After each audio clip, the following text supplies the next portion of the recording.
Good to go live. So I want to welcome everybody to our second Noviez Photo Success webinar. And I want to welcome everybody. I noticed we got people from all over. We got Gabby's from Hawaii. We got online our special guest from Venezuela, Ricky. A lot of you know Ricky. And I also have Sean. So if you hear some heavy breathing in the background, you know it's Sean Von Inns from Michigan, and everyone knows Sean as Riff. And I see so far we got 88 members, and there's more logging in as time goes on here. So we'll just see how many people end up signing up. Now you have a questions box there. I'll ask you to. We get some funny questions coming through. Ask questions only, okay, no more funny stuff, okay? Because it's filling up my question box. So, but anyways, I wanted to, before we get started with Ricky, we're kind of winging it, and we're going to ask Ricky some questions, and Ricky wants to get into some Photoshop stuff. And I also have some questions. If you have any specific questions, except for Mark Rideout, you're not allowed to ask any questions. But anybody else is allowed to ask questions. Jason's got a couple questions. I'll get to those in a minute. I want to also let you all know this is our second one, and we're kind of still learning the ropes here. Our first one, we got a lot of positive reviews from just about everybody. There was not one single negative comment or review, so I personally learned a lot, even though I was one of the presenters with James Hodgins.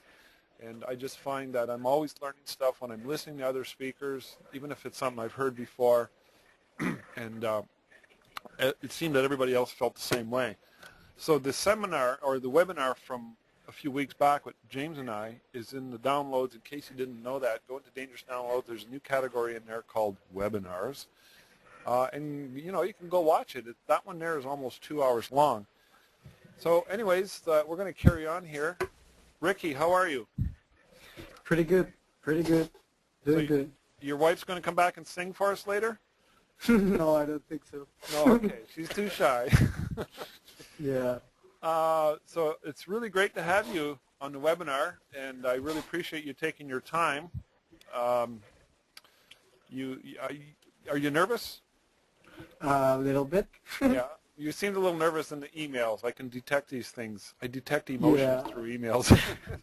Yeah. I want you to take a deep breath and just kind of hang tough, man. I want, this is just very, very casual. It's like as if we're sitting at the table having nachos and beer, okay? Okay, cool. And people are just asking questions. That's what it's all about. Sean, are you laughing? I might be. All right, Sean, can you keep it down a bit? Sorry about that. What did I tell you? Anyways, Ricky, it's really, before you logged in, Sean and I were chatting, and I was looking at your website, and those who are on the webinar can see your website. I've got it on the actual screen. Okay. And your images are absolutely astounding. You're like Sean had said, you're one of these guys who's learned very quickly. Hold on here. I got to do something. There. There was one button I had forgot to click, and it was called the Show Screen button. So there we go. So, but anyways, yeah, you seem to have caught on really fast. Is that something that you would say is an accurate observation as far as your photographic skills, and what would you say is worked for you? How did it work so quickly for you? Yeah, well, when I started, you all know I started with a point-and-shoot camera, and I didn't have any instructions or anything about photography before I joined NUPS. So everything sometimes has come to be like natural, something like it's just common sense about light and all that stuff. So I don't know. Yeah, sometimes I do stuff and I try different things, and when I see the images in the computer, I'm so surprised, like all of you are, when I see the images, because I just do something that maybe goes against the rules that I've learned, and when I see the images, I'm just like, whoa, it works. So it's just something like, yeah, it comes a little bit natural. Yeah. Now, when was that you had when you first got your point and shoot? What year was Well, yeah, it was 3 years ago. I had the point and shoot exactly 2 months after I joined Knobs because something really weird happened. that? Uh-huh. I have a cousin. She has a daughter, and she took her to her studio, and they made a session of her, and I was surprised about the amount of money they charge her Uh-huh. for doing the session and Right. the kind of work that she received. Uh-huh. Now I have over 10 years now using Photoshop, and I have certain degrees certified from Adobe in Photoshop here in Venezuela, and I grabbed her images and I started to do things with Photoshop to the images, and they started to look pretty cool. Right, I right. started to getting them better, eliminating things that they weren't supposed to be there, giving them a little bit more tone to the skin and all that stuff. Mm-hmm. So it worked pretty good. So I started searching in Google for a place where I can learn to make a basic image, what we call a well-exposed image. And searching through Google, accidentally I found one of your images. I found the baby that is sleeping in the arm of a sofa, Right. that somebody's holding him like it's a newborn. Yes. And that image just knocked me down, man. I just started searching for that image. I went to your website, then I went to James' website, and from both websites I jumped to NoVS, and I applied and I didn't think that I was gonna get accepted in NoVS because I don't have any photography background or something like that. So I just applied, and I received an email from James, and here I am. Yeah. Well, basically anybody's allowed in. There's no. Yeah, but it said prior approval or something like that, and we give you your money back and something like that. There's only one person that we know of that's not allowed in. We won't go there. Well, so you started off with Photoshop. Yeah. Cool. And then you went into photography, and Yeah. 3 years ago you picked up a better camera than the point and shoot, and it all came together for you? Is that pretty much how it works? Yeah, I started with a Sony R1. It's a point and shoot camera. Then from that one I went to a 30D, and from that one I passed to the 5D, the one I have now. Okay. I'm going to give you control here as soon as I can. Are you moving your mouse around, Ricky, right now? Now I'm moving it right now. Okay, hold on. Somehow my screen is going all wonky on me, and it's like as if somebody else is moving my mouse. It's got a life of its own. I can know if you guys can hear that clicking, but I'm going to. Is that your dog? Yeah, it is. He sounds very dangerous. No, it's a Chihuahua. That was my next question. It's a Chihuahua. All right, he still sounds very dangerous. Hold on, I'm going to give you control. We have a question here. Okay. I'm going to go to Jason Abbott's question. Okay, he wants to talk about two things he has. He wants to talk about eye adjustments that you do, and he also wants to get into some lighting setups. Now, I don't know if you have some pictures to show us for your lighting setup. Okay. Hold on, I'm going to try and get this working here. I'm going to give you control.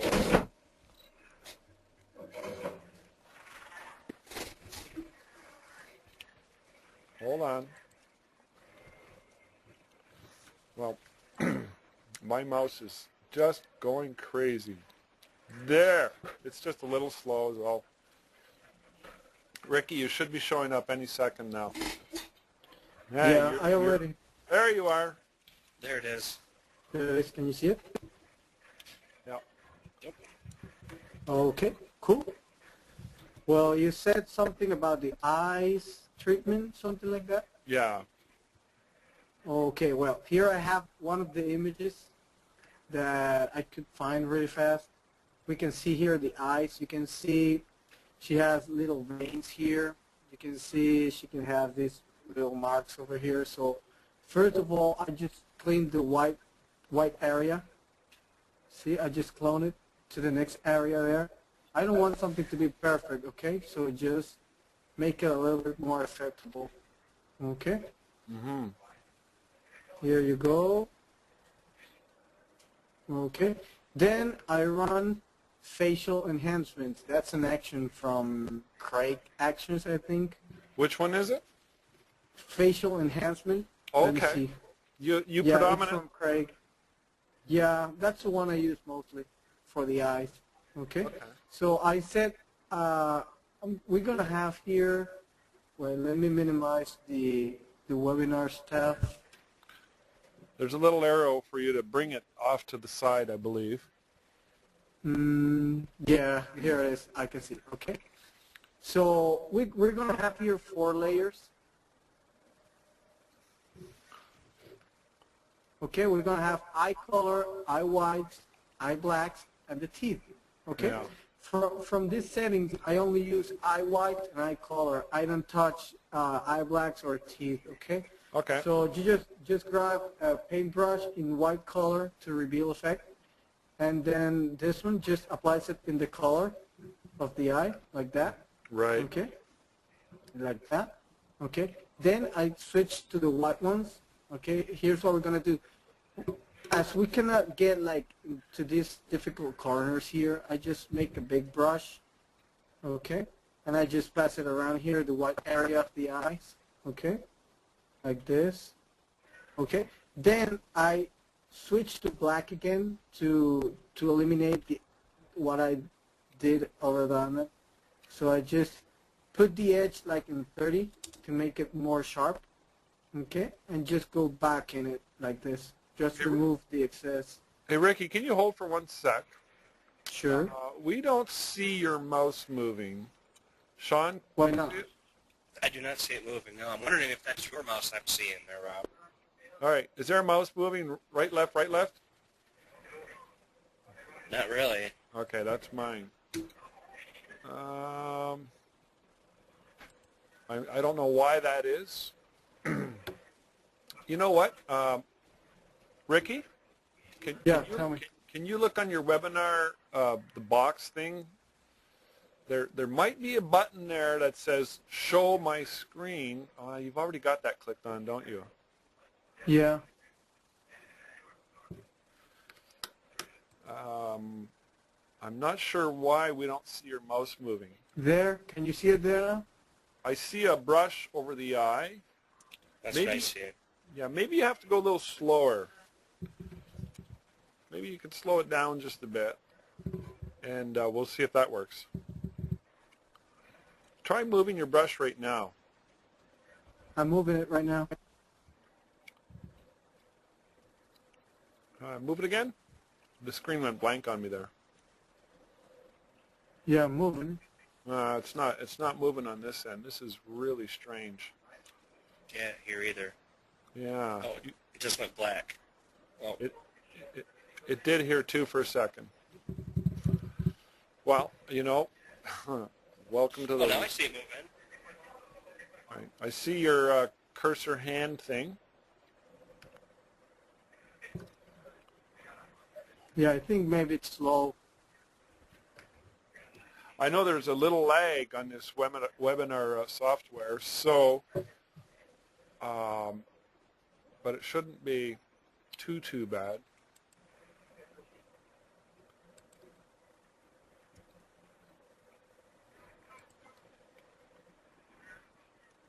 All right, I don't know what's going on.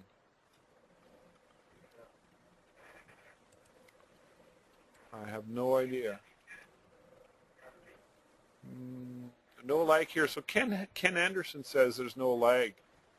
Oh, there's a good idea. Ricky, are you working on a low-res image? Yeah, a 72 DPI image. All right. I don't, just hold on here. Somebody's saying something. Maybe if you could only share the power Photoshop window instead of the whole desktop, it might speed things up a bit, sending less data. Is it a 30-inch 72 DPI? Mama Sean. Yeah. Can you bring the size Yeah. down to 14 inches? Yeah, let me see. The height of the width. Bring the width. Well, this is a vertical shot. Yeah, bring the height to 14 inches at 72 DPI, and that'll probably speed things up. Okay, I have it. There it is.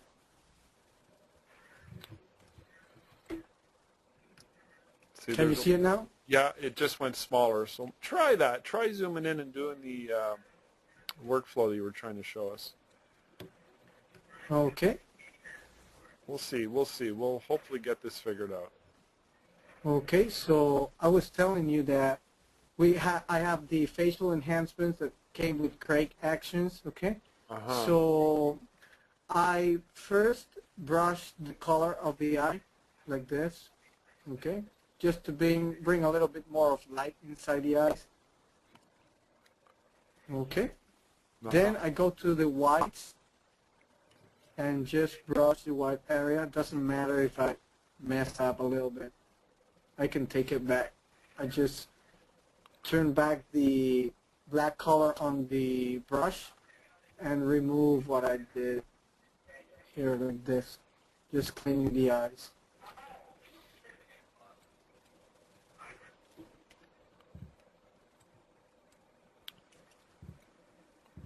Okay. Did you see that?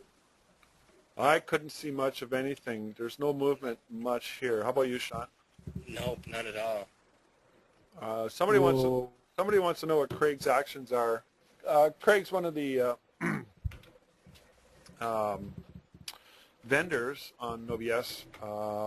He's from Vancouver. CraigsActions.com. So yeah, just go to CraigsActions.com and check those out. So I know they're quite popular with a lot of photographers. How many images do you have open, Ricky? 2 small images, Okay. 1 maternity, and 1 wedding right now. All right. So I don't know why the detail and the data is. I could see you moving those 2 images right now. There's the pregnant lady and the wedding couple. Are you working on those? Yeah. Okay. Yeah, I was going to show the process of these 2. All right. Let's go there. Okay. Let's do the maternity shot first. Cool. Can you see that one there? Yeah. Now take your time because there's a bit of a lag. Okay. It might help. Well, this is a stock image, okay? It's just the white BG, white background on the back, a high key image, and then I do the setting of the curtains. Now what does sock mean? Straight out of camera. So there's somebody's going to ask. Oh, yeah. Okay.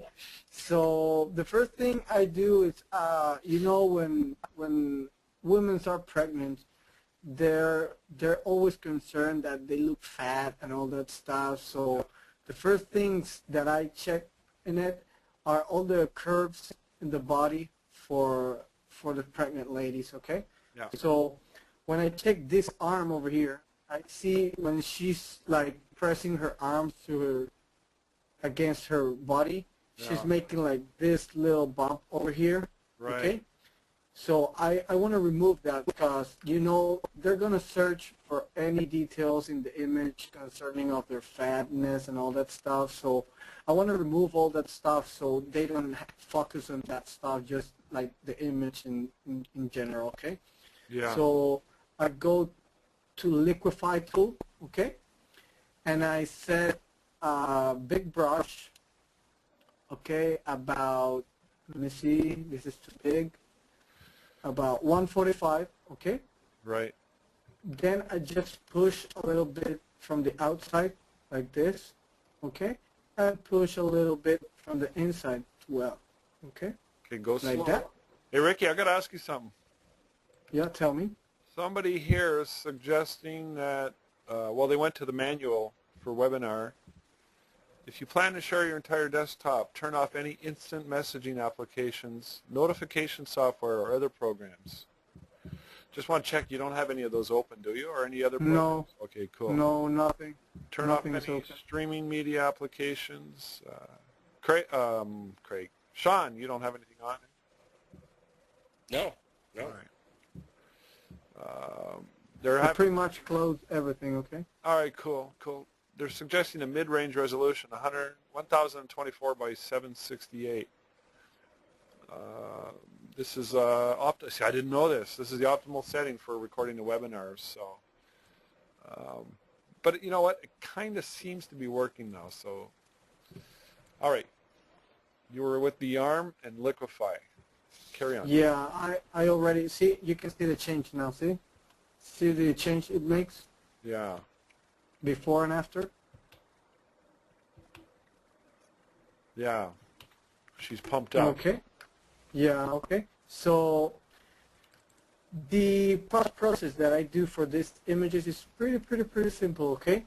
So I have this. I have two ways of doing this ones that I really like because the colors in the final prints are pretty awesome, are pretty rich. Okay. Right. So the first one I used was when I only had the actions from Nubs bundle. Yep. I have it right here. I have half sepia and I have Contrasoft. Okay. Right. I run first the half sepia. Okay. I got to ask Okay. you. There we go. You're printing in house, right? Yeah, I'm doing an Epson printing. Yeah. Which printer do you use? I have Epson Stylus Pro 4880. Cool. Yeah, it's a big one, and colors are amazing, dude. Yeah, they are. What's your favorite paper? I was using a semi gloss, but 2 days ago I printed these couple of Columbia pictures. The big prints, I made them in glossy paper. Right. Boy, I'm changing the glossy paper. It's amazing. Has more contrast on it. Yeah. Oh yeah. Cool. Yeah, pretty sick colors. Okay, so I run half sepia on this one. Then I just run Contrasoft on the image. See, I set it to 14 radius pixel of Gaussian blur. I go okay on it. See, the image is almost done already. So then I just grab this the middle layer. It's 100 opacity. So if you zoom in a little bit, you're going to see a little bit of fuzziness. I take a little bit of it so I can have more details on the skin and all that stuff. Yeah. And then you can adjust it to the place where you really like it. Ricky, I got to say, the Contrasoft action that you're showing there, it's always been one of my favorite actions. Yeah, man, it can do a lot of stuff. In outdoor images, it's amazing the result it gives. Yeah, I use it on weddings. You know what I'm going to suggest you do? Don't move your image around so much. You're zooming in and out all the time. That's probably that's probably going to slow it down too. That was somebody else's suggestion. I'm getting all kinds of ideas coming through the question box here. Okay. Okay. Cool. So don't zoom in and out and all that. So. That's cool. Okay. Well. That's This really is nice. pretty much all the workflow that it has. You can see the final image right here. Yeah. It's exactly like the one I posted, and it's exactly the one I printed for her. But let me go in the history channel. I'm gonna go to the first image so you can see another way of doing this image too. This. What? Did you say that was shot at her house? No. Like the post process that I did, it's the same one that I printed for the image that she has on her house. Yeah, but where was this particular image shot? Oh, in my living room. Oh, okay. Yeah. It's so amazing. I have. Yeah. It's a pretty small place, man. Everybody asks me like, where do you have your studio? And I said, no, everything's done in my living room. Like, what? You can create. Yeah, because you can see in the website, I have images like fashion. I don't know if you all remember a salsa casino dancers that I have here. and they were all dancing around in the same living room and all that stuff, and all those images came out pretty good. Yeah. All shot in the same place. I remember that. Yeah, so the other way of doing this image, I have from Craig's Action 2, I have punch light copy.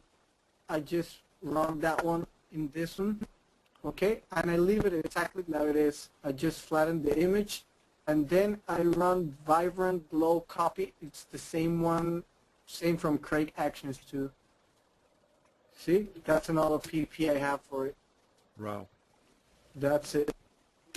Just a little bit red. Okay.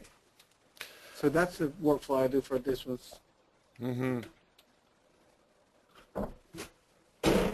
Okay. Then I have this image of the wedding couple that I shot in Colombia. In Colombia. Okay. Yeah. So you travel a So yeah, that was pretty cool, man. I've Yeah. never traveled like that. bit? No. How far away was it? It's pretty cool. It was like 3 hours in plane, then like 2 hours in the road to get to the capital, and Yeah. it's pretty cool, pretty cool. So they have Yeah. weddings in Colombia. They have weddings in Venezuela. It's obvious. These are locals, or Yeah, well, she lived here in Venezuela like 6 years ago, okay, Mhm. and he's from France, okay, from Toulouse, France, okay. right? So I studied like 2 years in school with her, and we were pretty friends and all that stuff. She saw the images that she did with the babies and all that stuff. So he came here to meet her family, and I asked him to make a shot of them, both of them together. So we went to a place, a pretty cool place here. They were both dressing equally. They have both orange sweaters, like rusty jeans, and I made like about 15 or 20 shots of them. I edited one of the shots and I gave them a big print, and he was really amazed with the image. And they told me to search for another photographers, and even in Colombia, the same company that made the party and all that stuff, Right. they showed them the photographers that they offered over there, but I ended shooting the wedding, and it was pretty cool, pretty cool experience. Yeah. That's cool. Okay. This image was edited with the Rat Actions, totally Rat Actions. Right. I have selected from all the packages that they have. I have selected the ones that that go with the workflow that I like to do. Every time I buy actions, I grab a neutral image and I start applying all the actions to the same Okay. image. You want to see what it looks they like. do. Yeah, I want to see what the actions do, and the ones that I know that are going with what I like to do, it's the ones that I pull into a folder and I name it Best Rat Action. Are the ones that go with what I do. So this So is for- your for- this is your customized folder, Best Rad. These are not. Yeah, Action yeah, that I always do that. I have here Ricky's Actions, and I have from Knobs Bundle all the knobs that I like, the ones that I know that I'm gonna be using, because sometimes it's crazy to go searching in a bunch of like 300, 400 actions that you're not gonna use there. So Best Rad is your own custom folder. Yeah, I have one of those. Yeah. Okay. So for this image in particular, I did something that somebody PM'd me to tell them how do I do the gradient maps. The gradient maps is a pretty good tool to make like high impact images. Because when you shoot an image like this, you're gonna have very even lighting, because this was shot like around 9 a.m. in the morning, so it was pretty cloudy. It was pretty good, pretty nice place, pretty open. I have a lot of cool light, pretty even. But when I do the image, I don't want like this part over here, the bottom part of the image, the floor. I Right. don't want it to be so clear, so light, so So I use a gradient map. So I just wanted to show how you use the gradient map, okay? Good. Go for it. Okay, so you go, I duplicate the layer, okay? And I go to this button right here, Okay. okay? Go nice and And slow. select, and select gradient map, okay? As you can see, the image is going to turn black and white. Can you see that? Not yet. It's coming up though. Okay, let me know when you see it. I see a box that says, oh, there it is. Okay, there it is, okay. Then you click the gradient bar, okay. You select the first one, the first box here that has white gradient to black. Yep. Okay, but you're going to push this little arrow that's on top of the black color, and you're going to turn the opacity all the way down to 0. Okay? Okay. Okay, then you just go OK.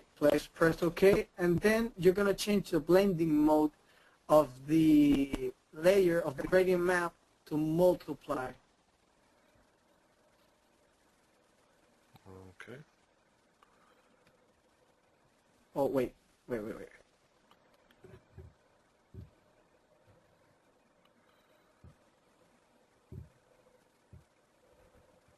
Wait, I think I messed it up here. Wait, let me do it again pretty fast. That's cool. Take your time. Gradient map.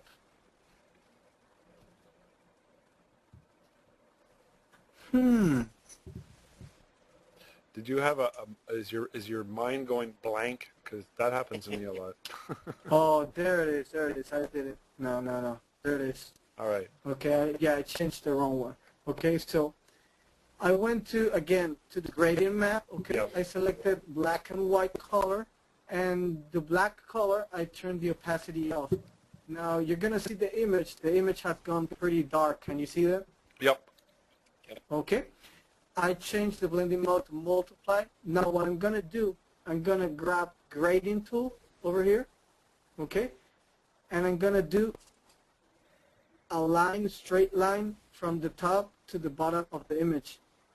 Now you're going to see the top part of the image is going to reveal as the original image. The part in the bottom is going to go dark. Can you see that?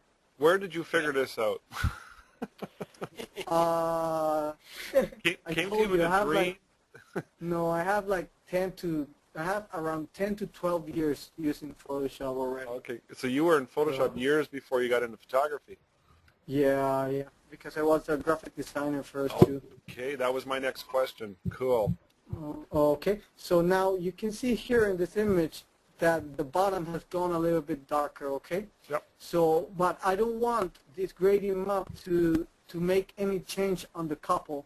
So I'm going to grab the pencil tool, the brush tool, okay? I'm going to zoom in the image, and I'm going to leave the black color on top to remove the effect from the subject, okay? Right. And you're just going to go there and brush the subjects out of the gradient map. You're going to see the difference right now. I'm going to try to do it like pretty fast on the subject so you can see that.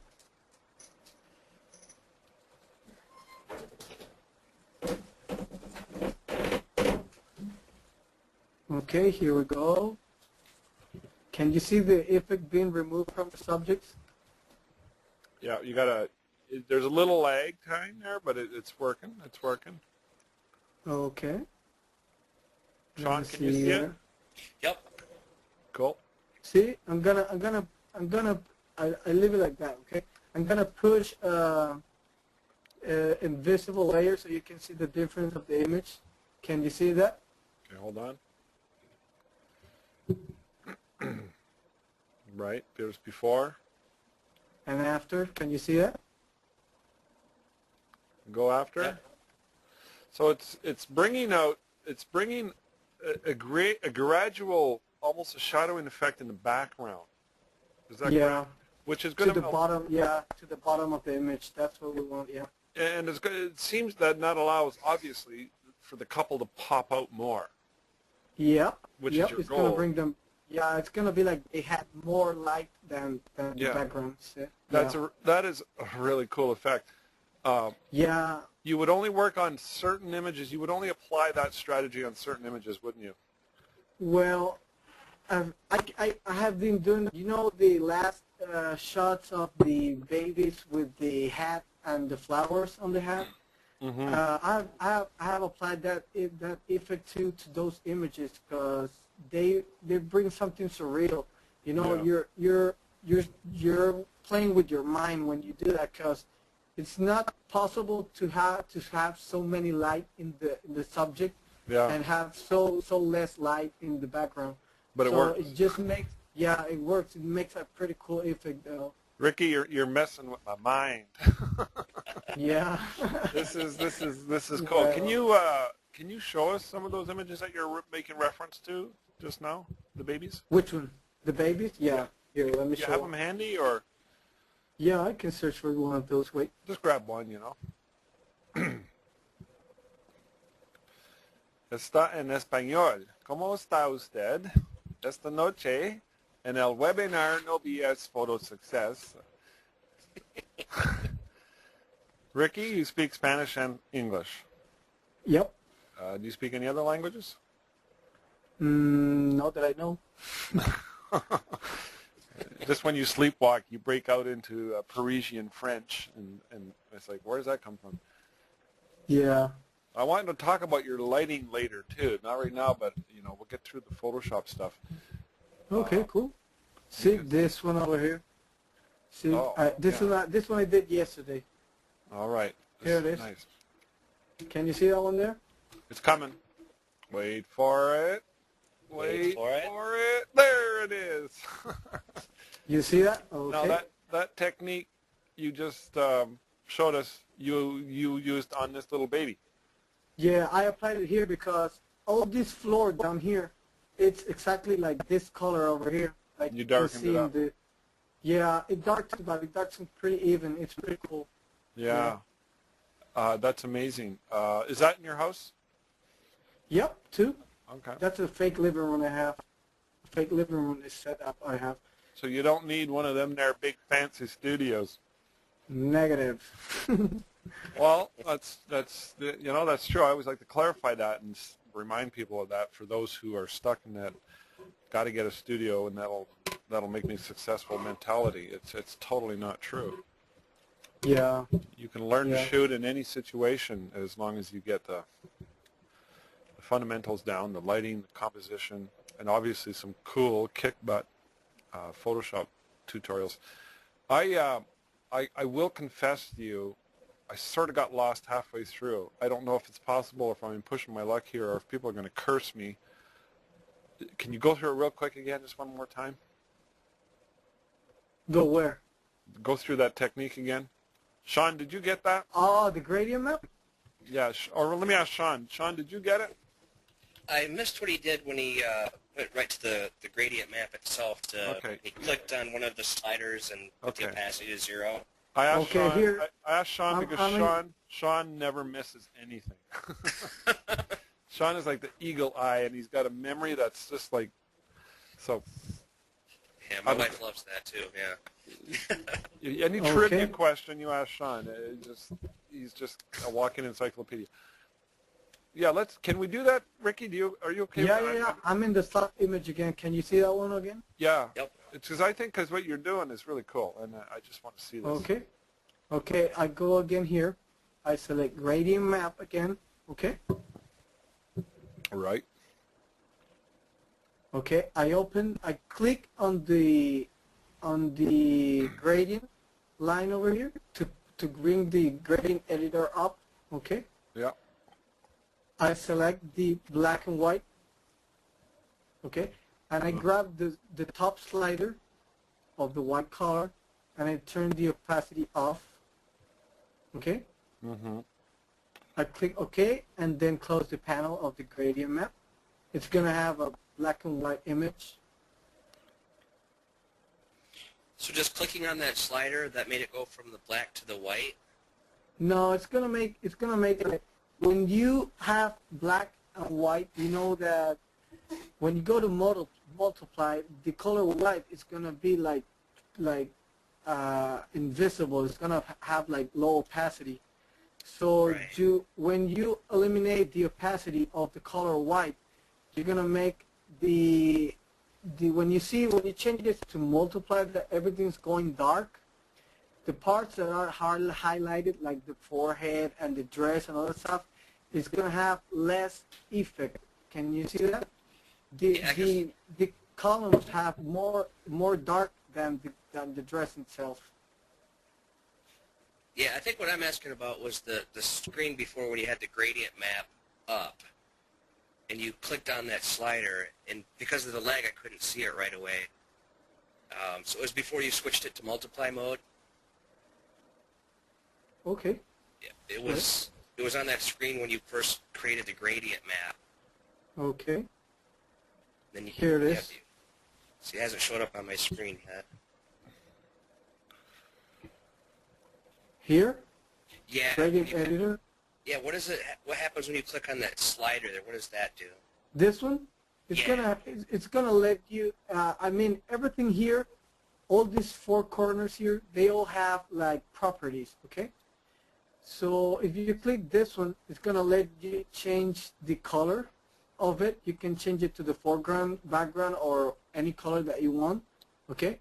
If you click in between the sliders, you can add another one of this. You know, you can pull it out and you can take it away again. But when you click every each one of these, you have properties and all of those that you can change. So when you click the top ones, you can change the opacity of the color that is under it. Okay. In this case, it's the white one. Okay. So you just turn the opacity off on the Okay. white color. Okay. And that's all you're gonna do there. Just click OK, and then click OK again, and you're gonna have a black and white image. Until you go to Okay. multiply. Yeah. Now you change the blending to multiply. Yeah. Okay. Did you figure this out? Kind of. I saw some tutorials and some stuff That's of cool. adding 3D to images and all that Yeah. stuff. Yeah, yeah. And this is one that caught my eye because It makes there's sense. somebody posts sometime about a guy from India, I think his name is Raindra Prakarsa, something like that. No, I've heard of him. Yeah. Yeah, well, he does very high impact images, and this is one of the effects that he applies to most of all his images that yeah. brings like a lot of depth to the image. Yeah, we know his secrets now. Yeah, at least one.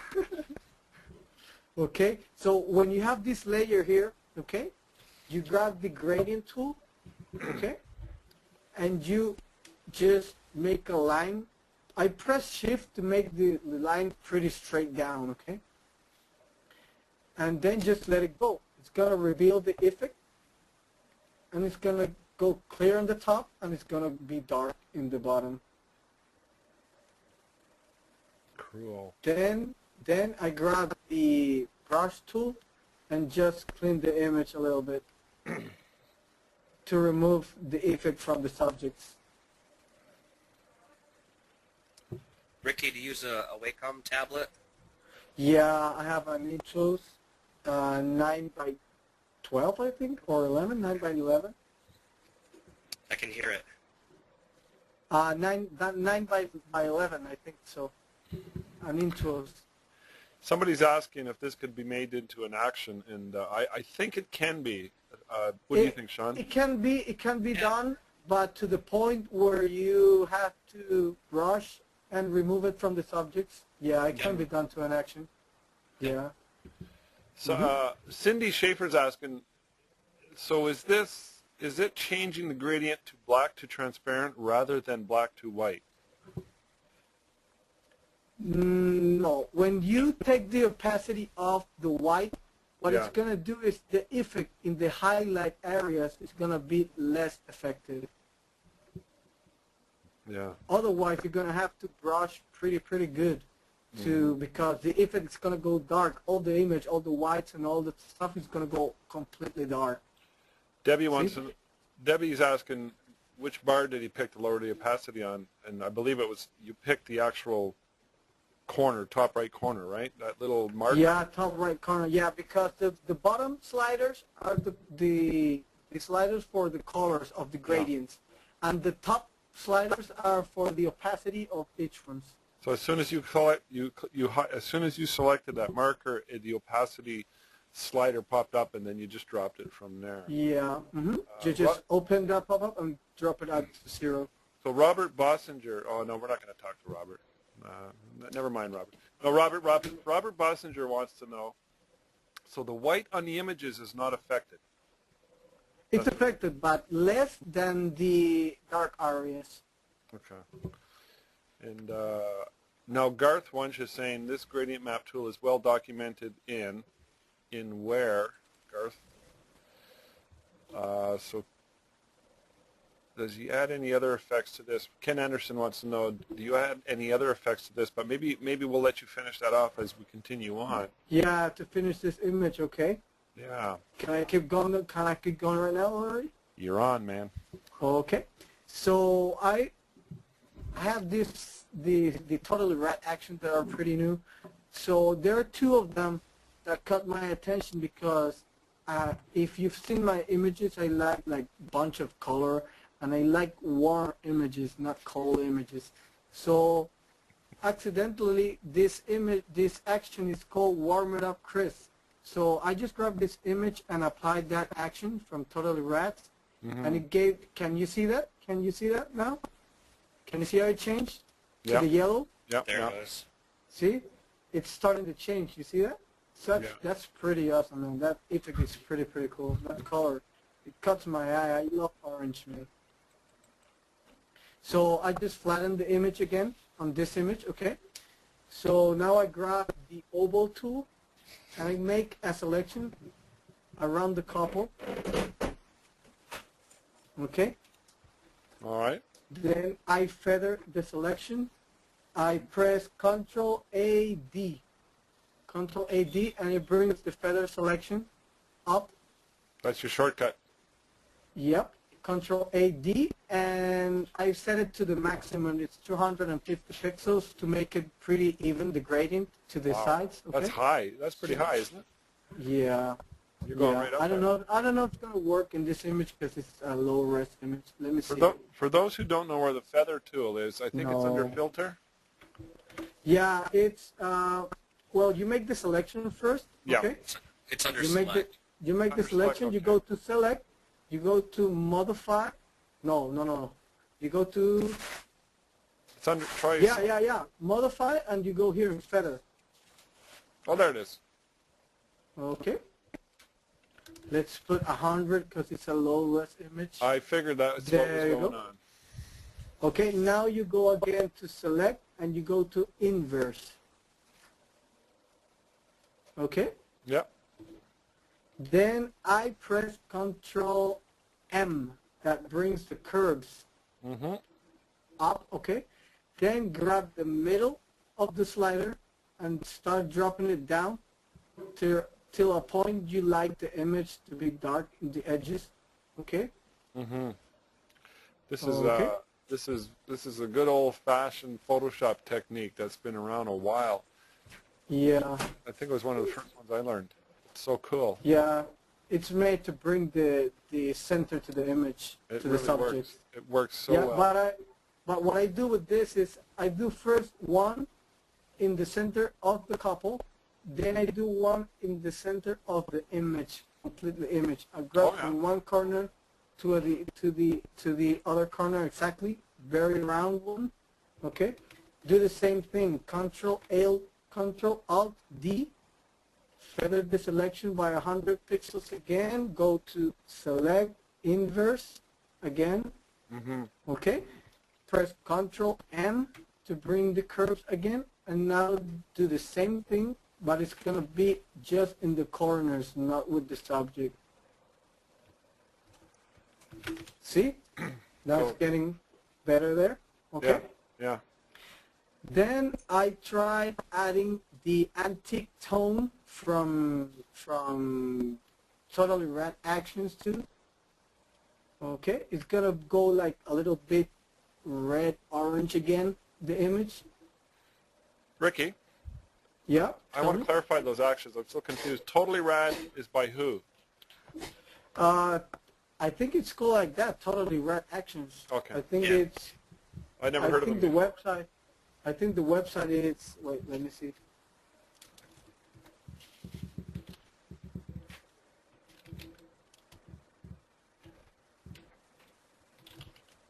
While you're doing that, Debbie Rogers wants to know if you got married.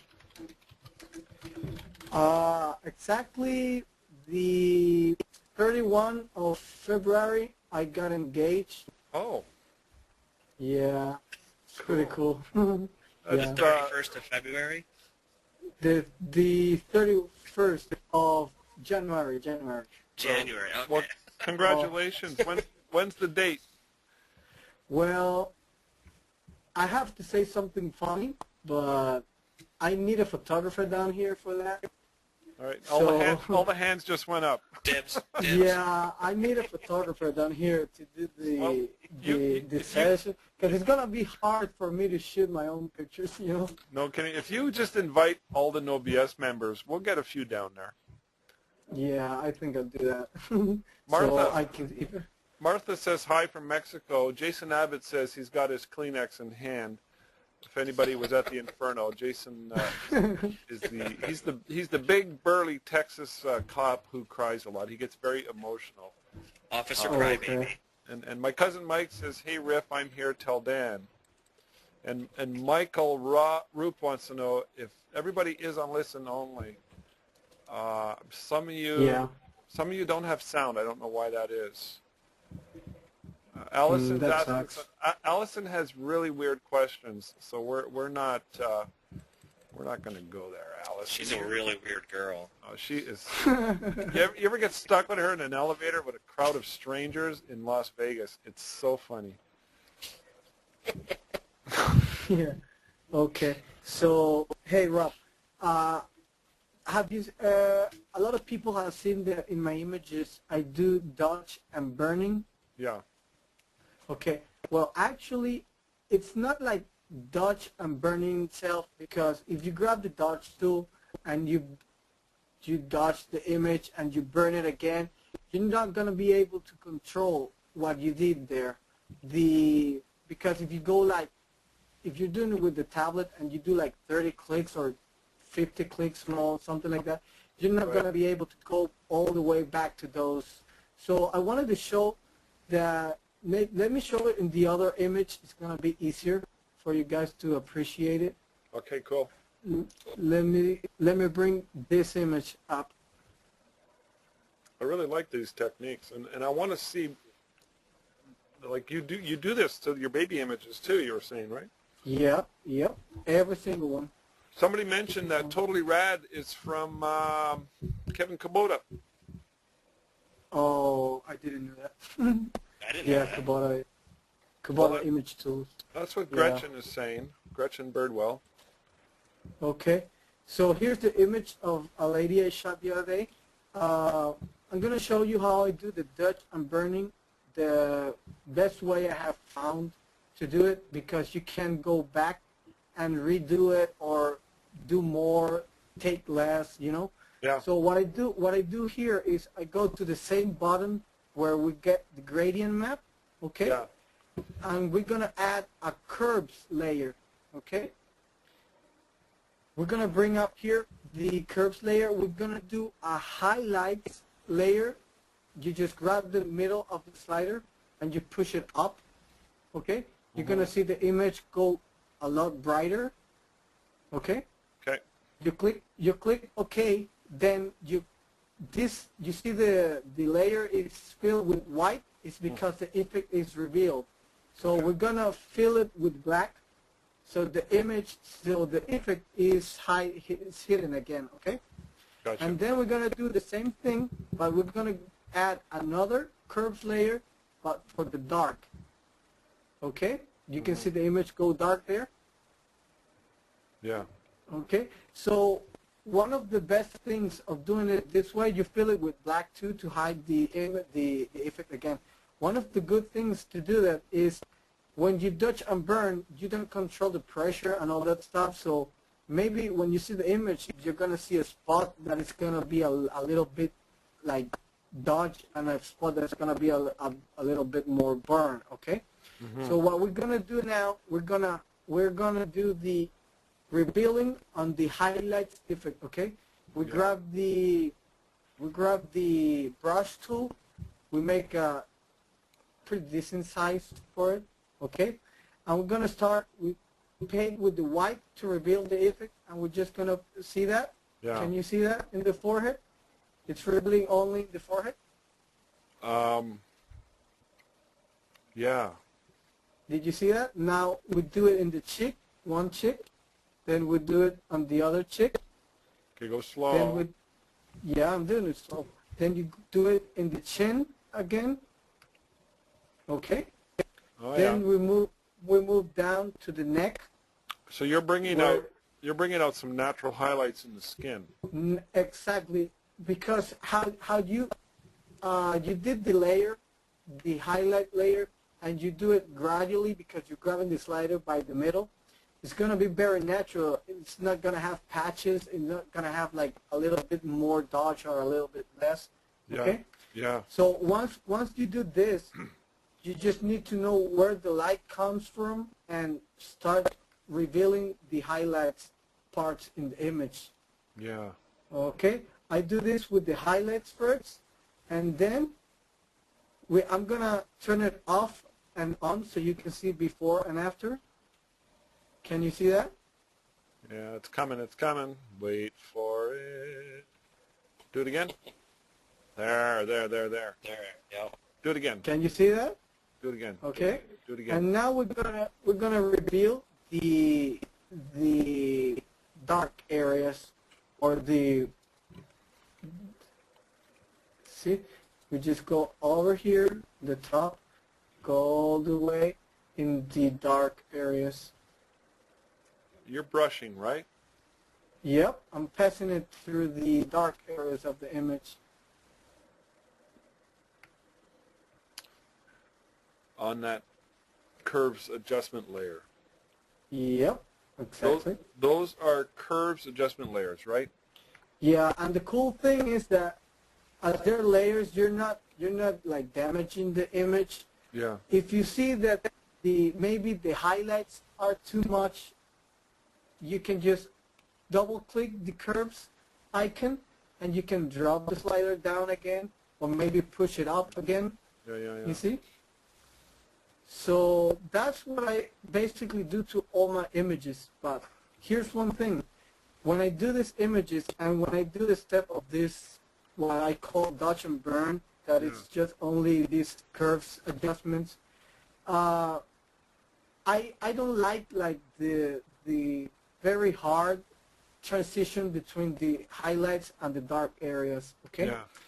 So when I want to smooth the transition of it, I found one of the actions that is my 100% most used action is one of Mama Sean's silk powder. Right. Okay. What is it again? It makes Mama Sean's actions, Mama silk powder. Silk powder? Yeah, that's the one I use in every single one of my images. All my baby images have Really? all that silk powder. Yeah, because when it does like this powder thing that is going to put like pretty smooth skin, Yeah. it doesn't only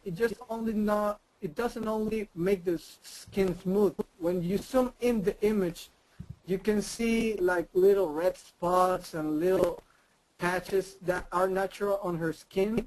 That action is gonna remove them. It's gonna be pretty even in the skin. Let me flatten the image and run Mama Sean's action.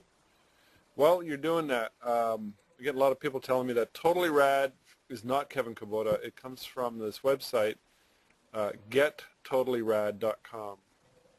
Yeah, that's it. Yeah, that's the website I opened. Bootwell person, Doug Bootwell, Totally Rad action mix creator.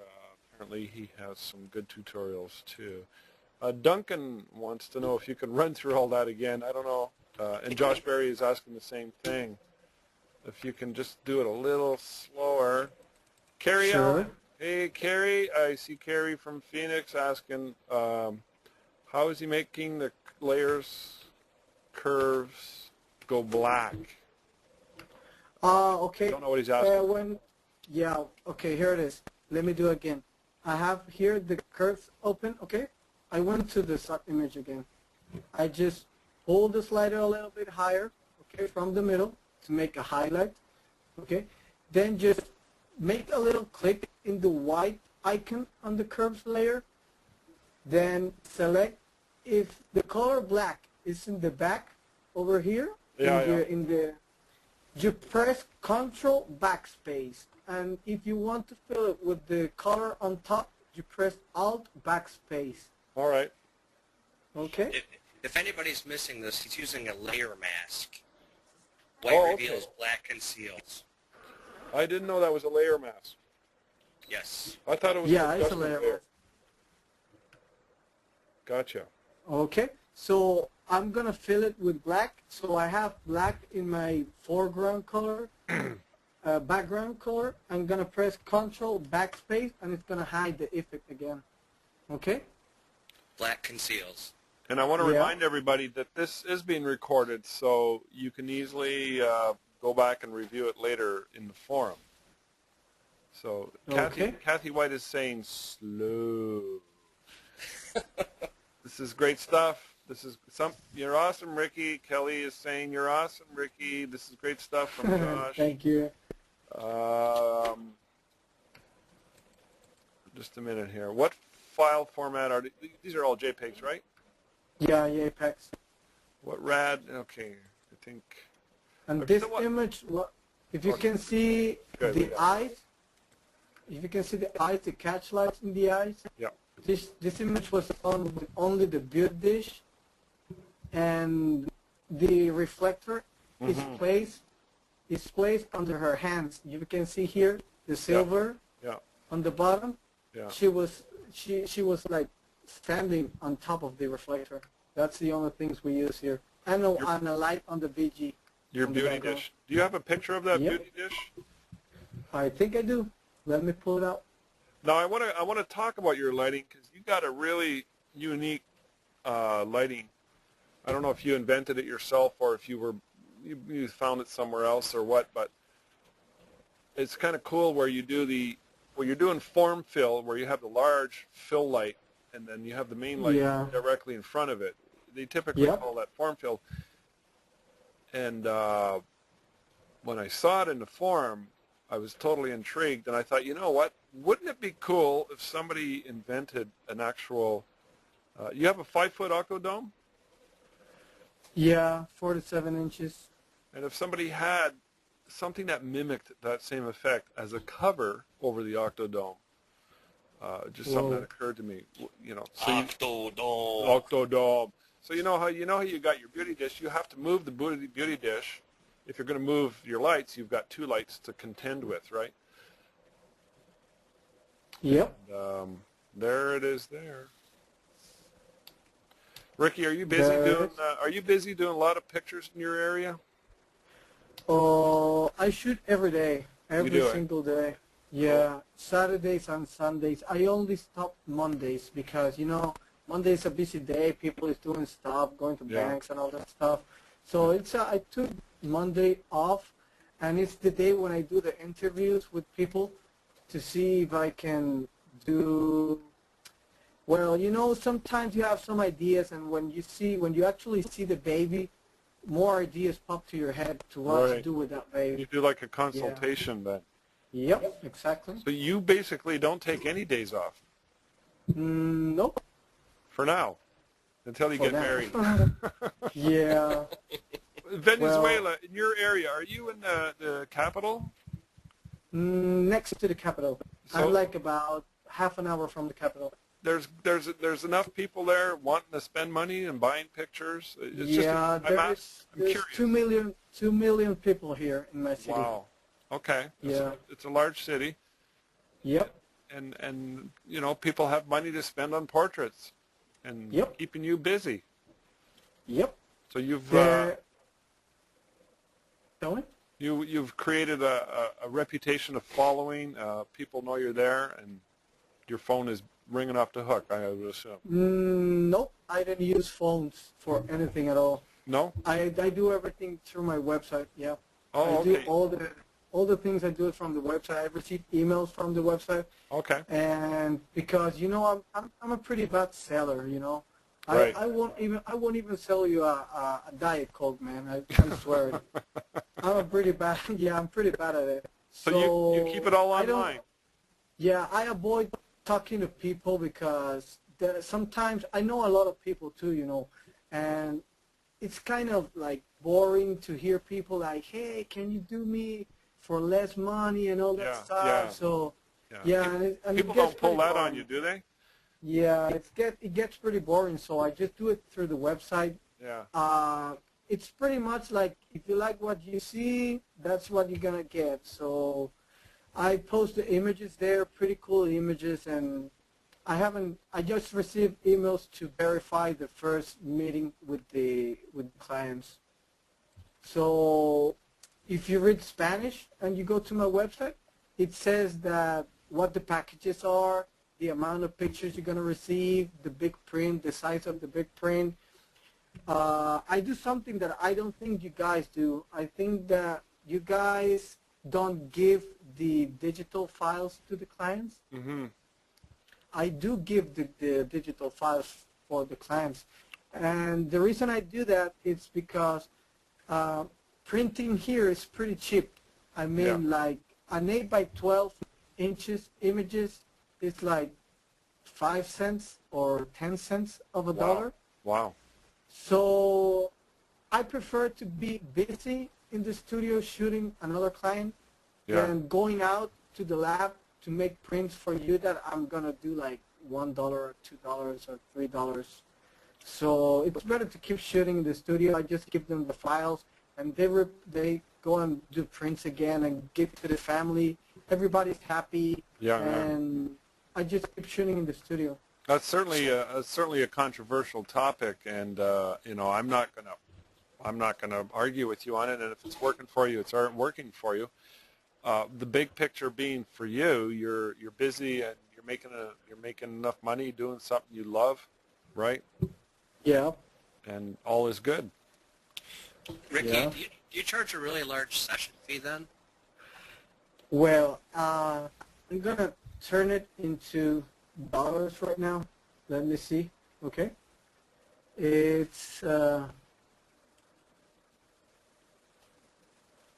People are asking about lighting. We're going to get to that in a minute, folks. So this is what I charge for a session. It's $464. Okay, around that price. right. For the session, complete session, and doing a setup like this for a baby, sometimes it costs me like $20 or something like that. Right. So your markup's pretty good. Yeah. And So I think I go a little bit higher. I think I said it like, about the robbery that I suffer and all that stuff. Yes. And since that robbery happened, I pull up the prices, and I think I set it around $550 exactly. Okay. But I give up a big print. I give a 60 by 40 centimeters print. Centimeters. It's a big one. Yeah, centimeters. It's a big one. And you give them some digital files. Yeah, I give them digital files, but they always come back for reprinting big prints and all that stuff, and that's where I get the money, because now I have the printer here, Yeah. and it's very low cost, and I make those prints like for $80, I think, the big ones, and I think it's the cost of the big print is around $6 or $7 only. Yeah. Interesting. Do you think that there's a large cultural difference as to why you operating the way you are? That might have an effect on it, or do you think it totally doesn't matter?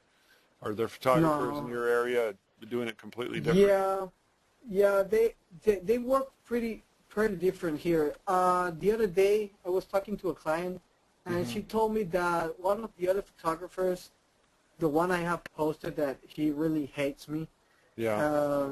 He makes a session for $650. Uh-huh. I'm talking about a baby, okay?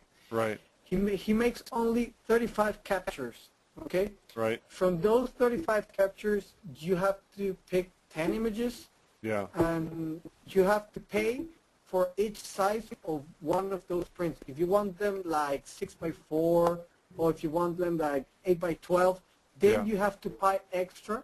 You Yeah. have to pay extra for those prints.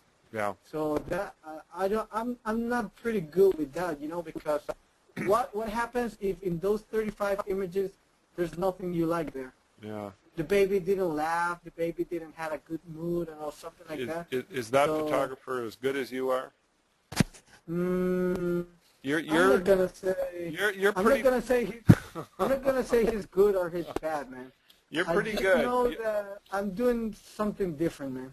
Josh Pretty different. Josh Berry is saying no. Why are you saying Josh? Josh, why are you saying no? I'm just curious. Anyways, Ricky, so I want to ask you one final question about that before we get on to your lighting here. You said you're very shy, you don't like to sell, and that's understandable. The way you've set it up, I would imagine that that's one of the main reasons why you set it up the way you did Yeah. or do. Is that true? It's because you just would rather charge the session, here's your files, we're done. And Yeah, I prefer to do that because when I shoot the baby, I edit the images. I don't even go to proofings like you do. Yeah, You guys yeah. do. I have seen a lot of posts that you guys do Mm-hmm.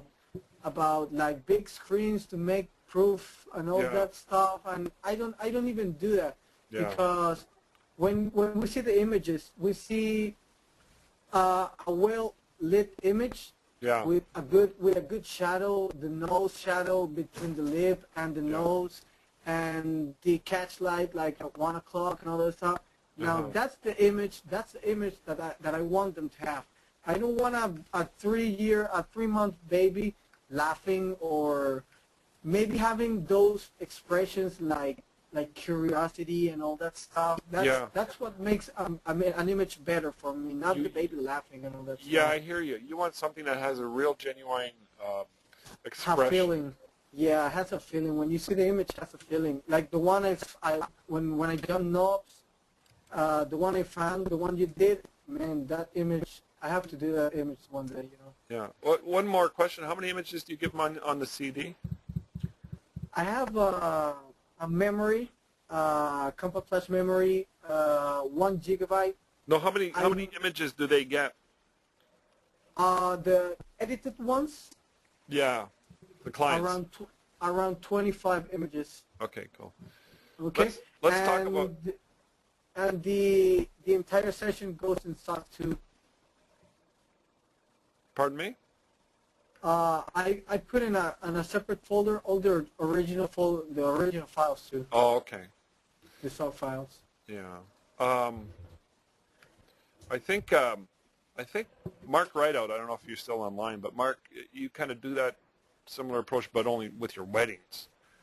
And we, and I know many photographers give out their digital files with their weddings, but we don't give out digital files for anything else. And so there are some similarities in that respect, but the idea, I know that I work on all my images, all my files. They end up at 500-600. I just shot a wedding Saturday. They got 850 images. It was a good day. Mark Rideout, Mark, you're on there. I don't know if you can hear me, but when I interviewed him, he said that he gives them about 100 edited images, and the rest are all straight off the camera in a separate folder, similar to what you do. So there are some similarities there. Can you talk about your lighting now? Yeah, well, when I started shooting, and I remember that I have given many merit of some of the things I do to one guy that helped me a lot when I joined Knobs. His name was Rod Cole, and he showed me a lot of things. I PM'd him much, and he gave me some very, very good explanations of what Rod? was happening to me. From Texas. Rod Cole. Yeah, he's Rod married Cole. to a Venezuelan lady. Did you know that? Nope. Rosa.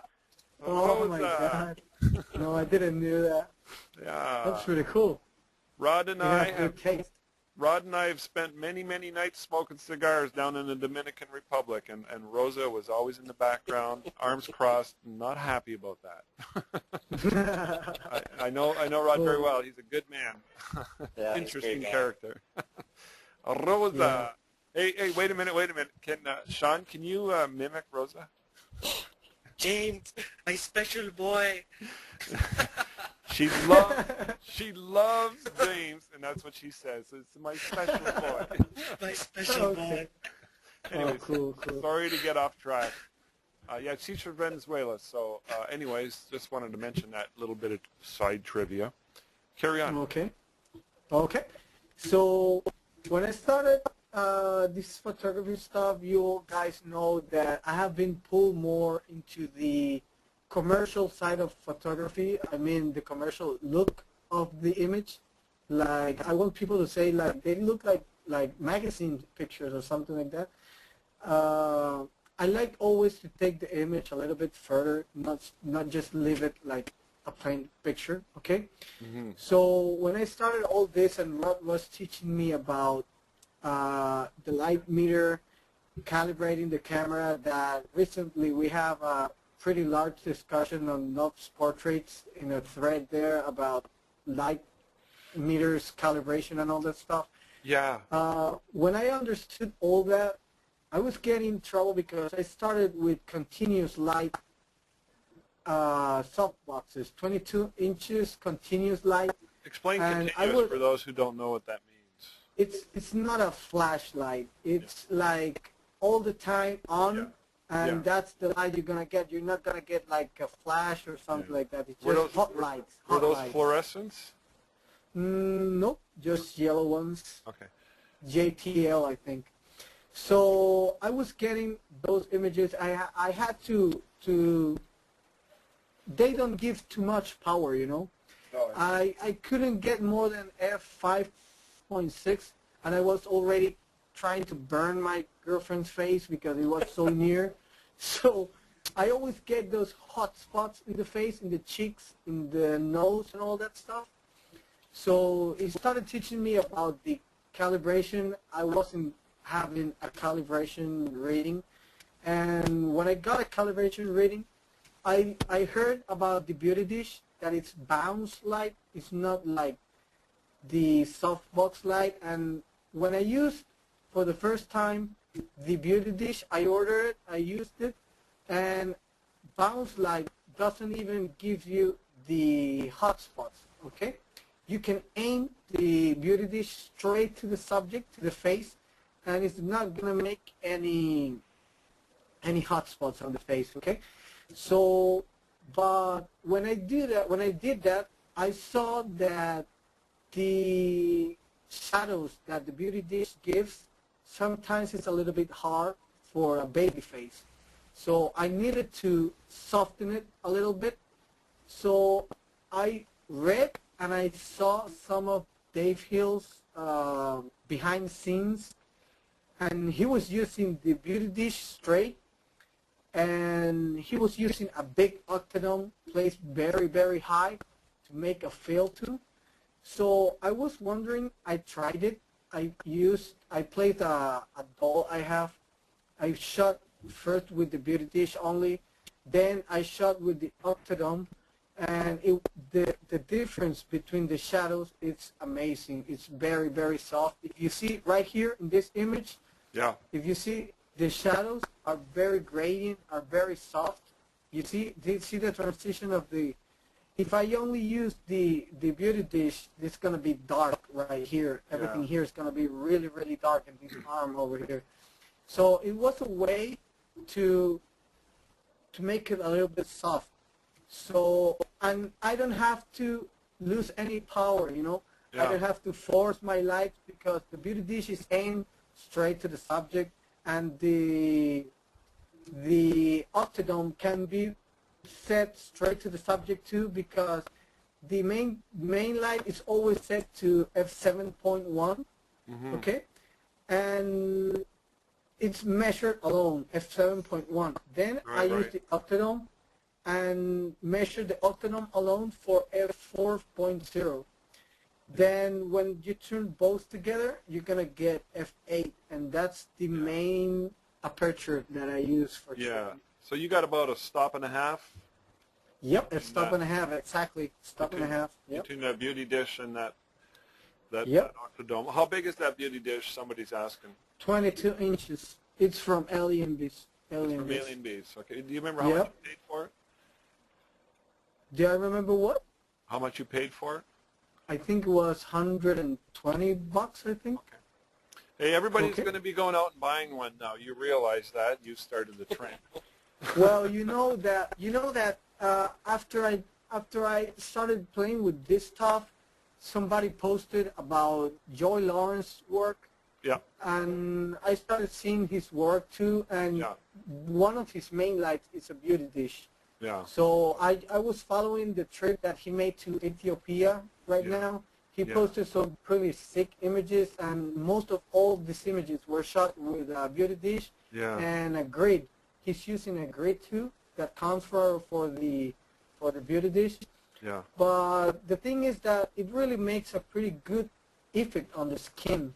Yeah. When you see the image, when you see the lady image I shot, Yeah. he was shot with the beauty dish, and I pretty like a lot the effect that it does. For those who don't know who Joey Lawrence is, he's a young photographer. He's from Toronto, I believe. Yeah, 20 years old. I believe he's good friends with Mark Rideout, and he's got some DVDs out and stuff. And I know Tutorials in Photoshop, yeah. he's just this amazing whiz kid who's done absolutely amazing things.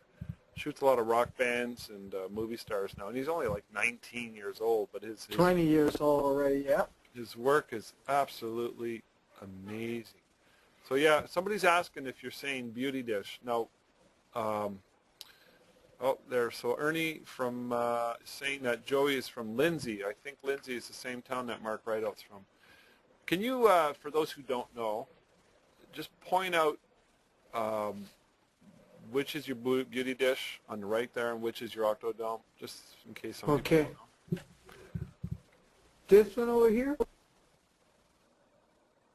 Yeah, this is the beauty dish, right. okay? No, there's And a covering this on one- it. You have a covering on it. You don't have a picture where we can see the front, do you?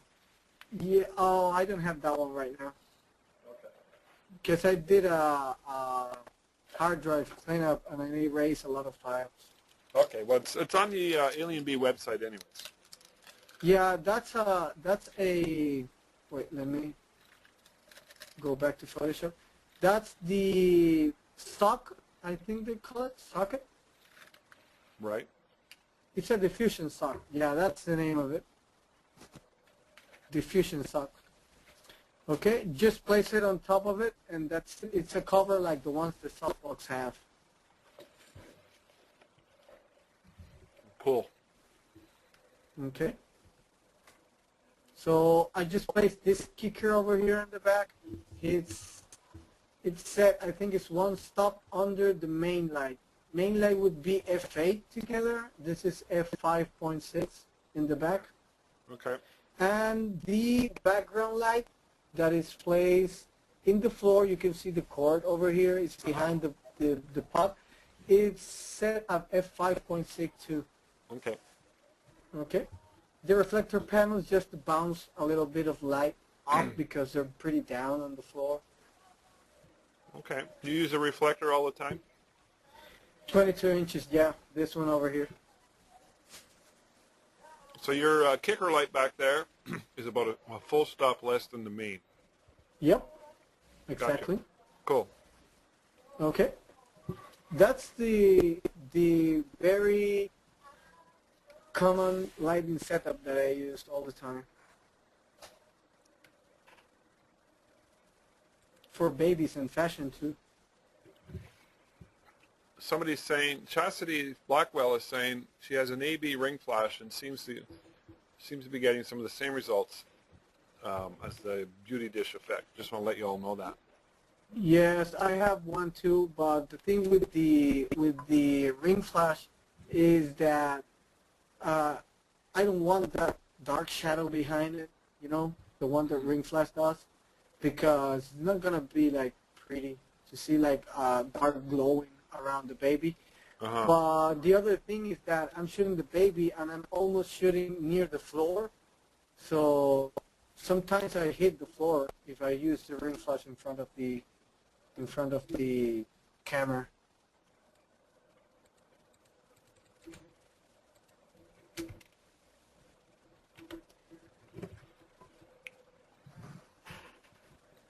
All right. So that pretty much covers your lighting. Yep. One other thing, a lot of people asked me in PMs when the webinar thing came out to talk a little bit about the textures, adding textures. Okay? Okay, cool. We can do that pretty fast. And you can see this image right here. Can you see it? The lady with the glasses? Absolutely. Okay. This one uses the gradient map too, you know, because I want like high impact on the image. Okay. So to add the texture, let me get one from Andy's. My stuff. No. Downloads. Monkey stuff. Sean. Yeah. Mike is saying, "I love you, man." He's such a sweetheart. Joshua is asking, did he go over to that light box in the upper right corner? Joshua, that's the Octodome. That's a 5-foot Octodome. And it was a full stop and a half. It was a full stop and a half less output, measured independently from the Beauty Dish, than the actual Beauty Dish. The Beauty Dish is actually the main light source, and it was right in front of the Octodome. It was a couple feet in front, wasn't it? Yep. All combined, you're getting f8 output, and well, that's your working aperture that you like. All right, so John is saying, John, yeah, you did miss it. You weren't paying attention. So why does he use a Beauty Dish and an Octobox? That's called form fill if you want to get technical about it. But what it is the Beauty Dish creates a certain light effect that Ricky really likes. But the fill light is the Octodome, and it's, again, stop and a half less right immediately behind the Beauty Dish. So you've got these two light sources coming at the subject, and it creates that look. That's in a nutshell, right? Yep. And Mike Provenche says that was a secret. It's not a secret anymore.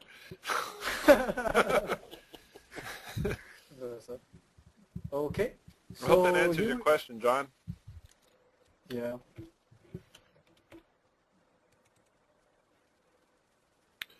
Mike's saying that Tim Kelly uses that technique. Not really. Tim Kelly uses two soft boxes, one off as a kicker light form fill, and it's about a stop less, but it's off to the side. And Loretta wants to know, can you use the Beauty Dish with a square or rectangular softbox? I can't see why not. Yeah, the Octodome is the only one, big one, that I have that can really do soft shadows. You could probably use a very small umbrella, just bring it back some more so it has more coverage. Yep, You'd probably have the same effect. Really all it is it's kicking in extra fill light. Yeah, it's going to be pretty low. It's going to be like f4.0, so it's going to be like pretty smooth. Yeah, and the two combined make a beautiful effect. All right, carry on then, Ricky. Okay, so I have here one of Andy's texture, okay? So I'm going to pull it inside the image we have of the model. Okay, Andy Armstrong from Design House. Okay, cool. Yeah, Design House. Okay, I'm going to resize this for this image pretty fast. Okay, here we go. We have this grunge image, like all these cracks here and all this stuff over here. Okay, but here's one of the things. When you change the textures to the overlay mode, this texture has like a olive green color or something like that. Mm-hmm. So if you turn it to overlay, it's going to make a weird effect and color on the skin. Okay? Right. So to avoid that, we have to, let me go one step back again, okay? Change blending mode again to normal. We're going to press Control U. It's going to bring hue and saturation, or you can go to Image Adjustments and Hue and Saturation, okay? And we're going to turn the image into gray, Okay? Mm-hmm. Gray is neutral. When you turn the gray image on the overlay, it's going to make this, I mean not overlay, soft light is the blending mode that I use. Okay. See that? See that? It doesn't make any change on the skin, okay? But you can see the texture added in the BG. Can you see that? Yep. Okay, let me go a little bit in. Can you see that now there? Yep. Okay, now to this layer over here, you're going to press this button over here to make a mask, a layer mask on it, okay? And you're going to select the brush and the black to hide the effect and just start brushing the subject and get the texture of the subject. Okay? Cool. So that's Simple. what you're going to do to the image, okay? But what I really like to show you now is you just clean the image pretty good. You do a pretty good selection and all that stuff. But this, I wanted to show you the gradient map again so you can see the effect that it makes in this image, okay? Mm-hmm. Okay, so let me do this here pretty fast, okay? There you go. A little bit clean, okay? We remove the texture of it. We're going to flatten this together. I'm going to go again to the bottom to get the gradient map again. Mm-hmm. Okay. We select this one, black and white. Okay. We go to the slider, turn the opacity of the white down again, press OK, then OK again. We go to multiply again. See the dark image now? See how it changed? Yep. Looks pretty awesome there. Now grab gradient tool again and drop it down again. Press shift to make a straight line down, just a gradient one. You see that? Yeah. Okay, now you grab the brush again and start cleaning it. No, Ricky, you're doing the same gradient map technique Exactly. you used earlier. Yeah, This is exactly the one what we we went did. over earlier with that bright and grim Yeah. outside, right? But let me show you the effect that it's gonna make. Yep, Watch this.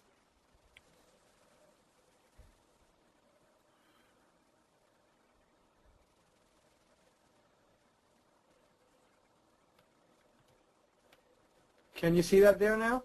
Yeah, it's got a kind of glow to it. Yeah, and obviously you're doing it really fast, right? Yep, there it is. Let me show you the before and after here so you can see how much impact just adding a texture and doing this will do. Let me duplicate this here pretty fast like that.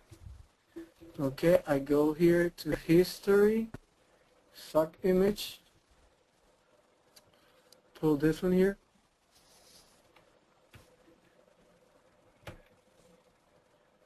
Can you see that? The comparison between both? Well, that's pretty wild. Can you see that? That's wild, dude. And to this, you can add the actions you want to make a better skin color. I like how I told already, I used the Mama Silk powder on her skin. And then you do the burning and dodging on her skin too. And boy, this image is gonna rock hard, dude. Mm-hmm. I think I have one of those here ready. Let me show you a final image of those. Cool. And while you're doing that, Drew actually wants to know about sharpening techniques. Okay, I'm getting to that right now.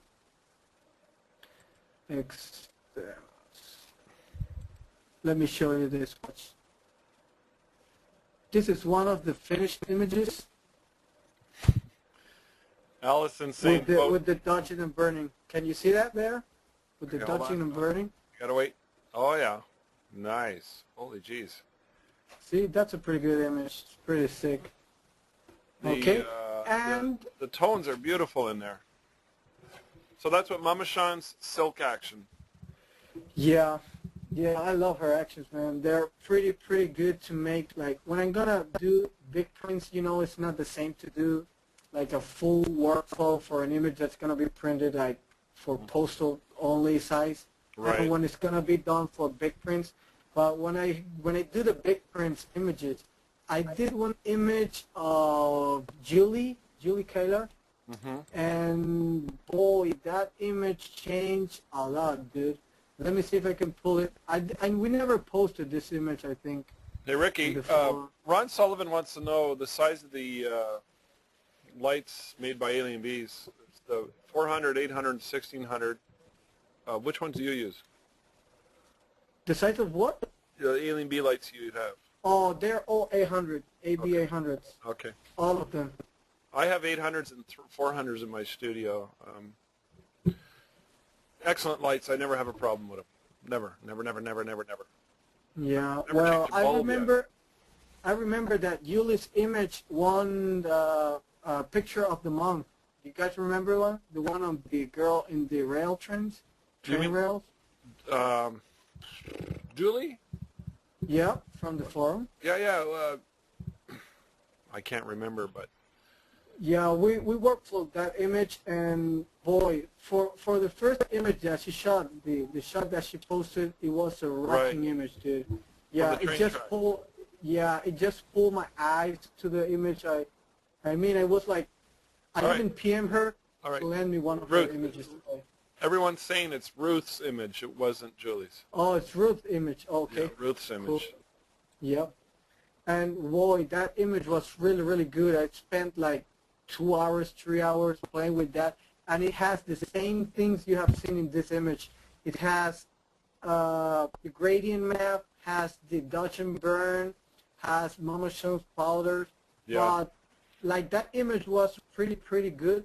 I Yeah. even did Mama Slickers. That is another one to do some highlights on blondes. Blondes for dyers I used to. Yeah. And it's just a matter of having the actions and testing them and see what they do. What and month? if you like what they do. Does anybody know what month that was from? I'd be curious. That I don't Ruth- remember. Okay. If I'm gonna go look, I'm gonna go find it and show you guys in a minute while you're talking. But I want to just say a couple things here. Somebody's asking, what is the name of the skin tone action again? It's Mama Sean. Mama's Silk Powder. Mama It's Silk the one I Powder. use. Mama Yeah. Sean. MamaSean.com. Oh, Mama, what's your website? I know Here they she's are. here. PhotoshopMama.net, I think it is. PhotoshopMama.net. She was one of the speakers at Nashville Inferno last November. Oh, by the way, guys, the first day of the Inferno videos just went into the forum at the Dangerous Downloads. You can go there and see Jason Abbott crying. Sorry, Jason. You know, Jason, we're never going to let that one go. It's just, and I know you're cool with it. Everybody loves you. You know, you're just like the nicest guy. But the first day of the Inferno is in the downloads, and the second and third day are coming. And now Mama Sean's presentation is in there. Now, Mama's a very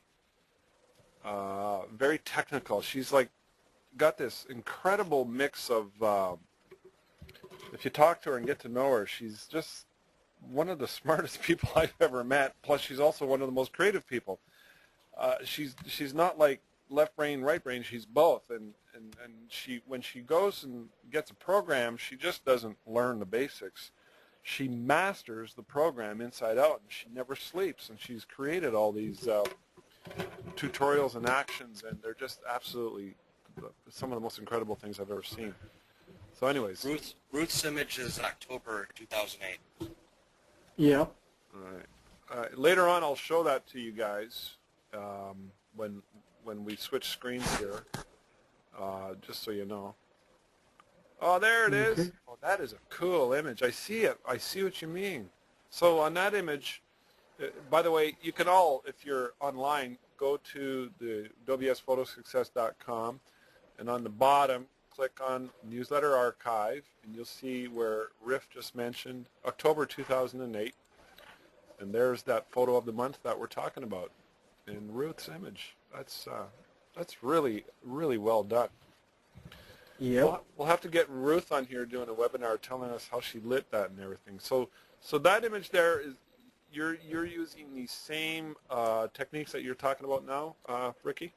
The same? Which one? The one that I have right now? Yeah, Ruth's image and the Oh, strategy. yeah. Ruth image has the gradient map to make the rails in the bottom a bit darker.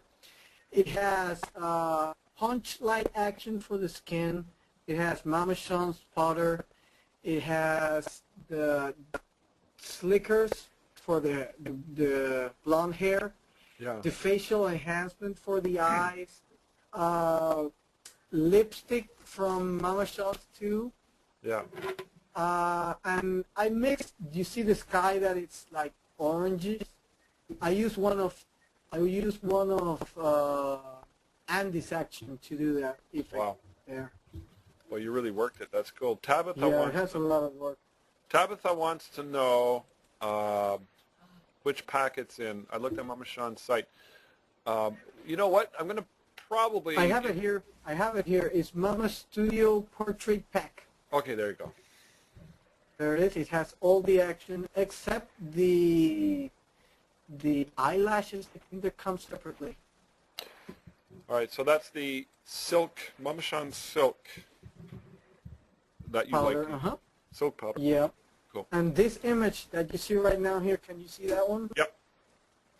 Okay, that's the same lady. It has the same thing, but I was trying a different workflow, and this one was done with Andy's DHDR action. Okay. Okay, and it has a texture from him too, and I think this is polar bear action too, added to make this like desaturated and kind of greenish look behind her. Yeah. And it has an oval, like the one we did with the Colombian couple. Yeah. I inverse it and I make it dark, and then a gradient map again too. So you ran the gradient map after you did the curves to darken the Yep. edge. All right. Yep. See? Yeah, that is too cool. That is really something. I love the look. I just absolutely love the look. The lighting, the workflow, the overall treatment is really spectacular. So, Yeah, pretty cool. Terrence wants to know, would you use these actions on various ethnic skin tones? Well, I have shots like, let me see if I can pull one right here. I have a baby here. I think it's from 2007.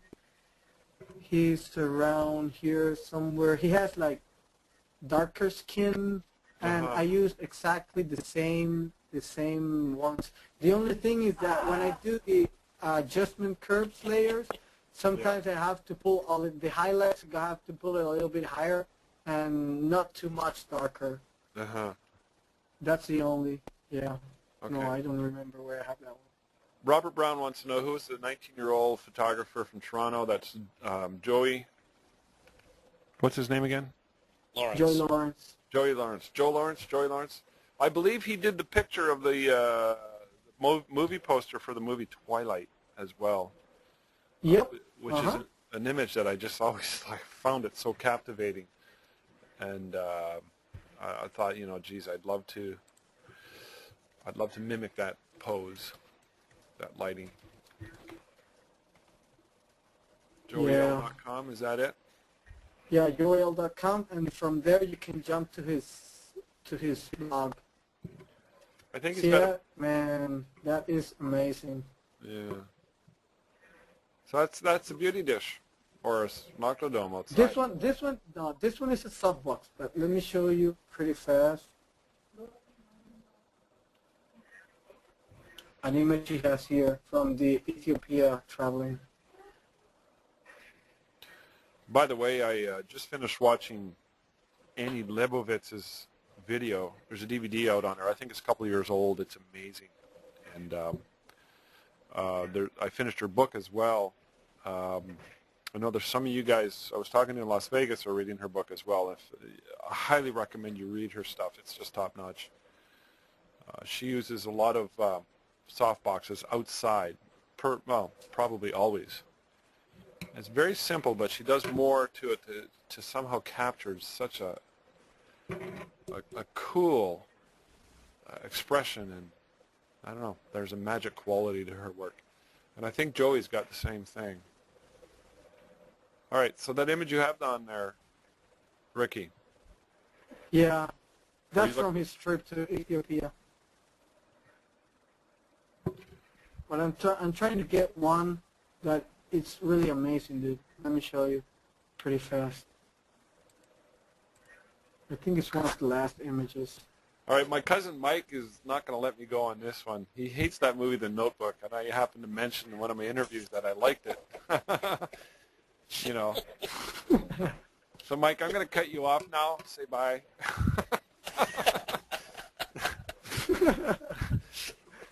I'm not, you know, I don't like a lot of chick flick movies, but that was a good movie. You know, I cried. What can I say? Tabitha, yay Tabitha, she loved it.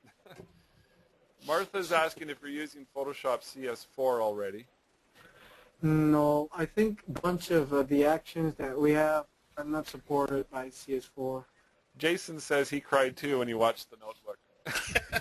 But Jason, you were probably crying going into the movie. All right, I want to mention something here. Ernie Basquiano is saying that Joey was on The Hour on CBC last week. Yep, Apparently exactly. If you go to cbc.ca/The Hour /videos or something like that, you can go watch his stuff. I find it fascinating, Ricky, that here we got this local Canadian photographer who's doing really well, and you're way down in Venezuela, and he's one of your role models. He's one of the guys who you admire so much. It's just the world is such a small place nowadays, isn't it? Yeah, it is. We're going to get you up to the Inferno one day, hopefully. Yeah, we have to. Yeah. I've been wanting to go, man. Yeah. So bad. Is it expensive to fly from Venezuela, or can you take a canoe? No. It's not. no, it's not expensive. It's like, I mean, it's not about the cost of the trip. The problem we have here is you all know the president that we have right now. Chavez. So things are pretty nasty right here right now. Yeah. So the U.S. Embassy is denying visas to everyone, man. Oh, So really? that's the real problem I have, because if I had the visa, I have the money to go to the Inferno, but we have that problem right now here. Josh Berry says his wife made him watch it, so he cried. Because he had to watch it? Yeah. Or because he watched it? No, because she forced him to. Well, I can't help it. He's you know, he's a weak man. My wife doesn't make me do anything. What's that, dear? Well, you know what, Joey, you're not Joey. You're Ricky. Ricky, hopefully when, you know, visas are allowed and you can travel into the U.S. or whatnot, can you travel to Canada? Well, you know, Canada Embassy is asking for approval of the U.S. visa, Okay. so they can approve your visa. If you Gotcha. have a U.S. visa denied, they're not going to give you Canadian. Unless I can take, I think I wrote you a PM that they told me that if I have some support material, where I'm going to stay, Right. what I'm going to be doing over there, that will help, and they will give me like the permit for the exact days that the Yeah. event is going to be on. I think that's all totally doable and possible. So, if anybody knows the hardships of getting across the border, it's me, right? That's true. They always, you know, it's you know, I'm very familiar with it. So, if they want that support material, I don't think that's going to be an issue for you. So is there anything else we want to get into? I know our time is coming up to almost, I don't know, what are we, 2 hours or something like that? I don't want to take up all your time, Ricky, and I know people have been online for quite a while now. So, Okay. any final thoughts or any final Well, questions? just remember anything that was missing here that you want to ask me, just PM me. I'll be pretty glad to help you out, man. I love helping people. I have received so much help here Yeah. that it changed my life, dude. Finding knobs changed my life for a lot, dude. Oh, that's cool. That's cool. Yeah. I just want to mention Ernie is saying that you want to go see Joey's work go to dpchallenge.com. Apparently he's on there as well. Hold on here. Oh yeah, finally, can we, before we leave, what about the sharpening? What is your sharpening technique? Oh, okay, sure. Let me open up one of the images here. Allison Burke wants everybody to vote for Humboldt for Hockeyville, please. Thought I'd plug that. Allison, is that still going, or I thought they came, that voting was all over? No? Until the 4th of March, so that's coming up. So Mike wants to know, what the freak is Hockeyville? Well, Tina comes in. Now we finally hear from Tina. Tina, who's typically, well, she's not a wallflower when you know her, but she's in the forum. She's a lurker. She wants, her town and Allison's town are both up for Hockeyville, and they're having a fight now, so. Allison's telling her to zip it. Hockeyville is this big, it's sponsored by some corporation, I believe. I'm sure Allison or Tina will rhyme in here, and it's a voting thing to vote which town it will be Hockeyville. Kraft and CBC, there you go, thank you. Anyways, go in the forum and watch, they got, well, I don't know who you're going to vote for now because they're both wanting you to vote for their towns. All right, carry on, Rick. Okay, so what I do for sharpening is I get this image open, okay? So duplicate the layer, just pull it from here and drop it in the medium layer, okay? Now I'm gonna have two images of the same, okay? You go to filter, go to other, and go to high pass, Right. okay? Just leave it at 2.2, okay? And then change the blending mode to overlay, Okay. okay? Yeah. And you can see the difference there right there. Let me put it on and off. Yeah. That's See? one of my favorite techniques too. I love that technique. Yeah, that's the one I use. It's pretty good. You use that for all your sharpening? Well, not all. If you see here in my actions palette, I have these two actions here that are unsharp mask light and unsharp mask medium. I think those are in Craig actions too. Okay. When I do a small image like 8 by 12 inches, I run the light one. Okay. And when I do big prints, I run the medium one. But it's something similar like Yeah. the one you showed in all your tutorials. You just go to filter, Yeah. sharpen, unsharp mask, set this one at 500 and start going up on radius until you can see the top of the image. Yeah. But the medium one is 346, the light one is 150, Yeah. and the hard one is 500 completely. Cool. Can you go back to Yep. the other one using the high pass again? Is that in your history palette? No, I don't have that one on the. I just do it manually because it's pretty Yeah. easy. Just duplicate image, go to filter again, other, high pass, 2.2. Sometimes when you increase this a lot, it makes cool effects too. You know? Hold right there for 1 second because the screen just popped up. I want everybody to look for those who are confused. Ricky made a duplicate layer. You can see in his layers box on the bottom right. Here, Top layer, you went to filter, other, high pass. high pass, okay. 2.2. 2.2, click OK again, and then change the blending mode to overlay. It's a little slow right now, Ricky. There we go. All right. How did you switch that blend mode? Did you just use your up-down arrow? No, here in the drop menu. Okay, I pop-up didn't menu. see the cursor move, so Yeah, go to the pop menu and just click overlay. cool.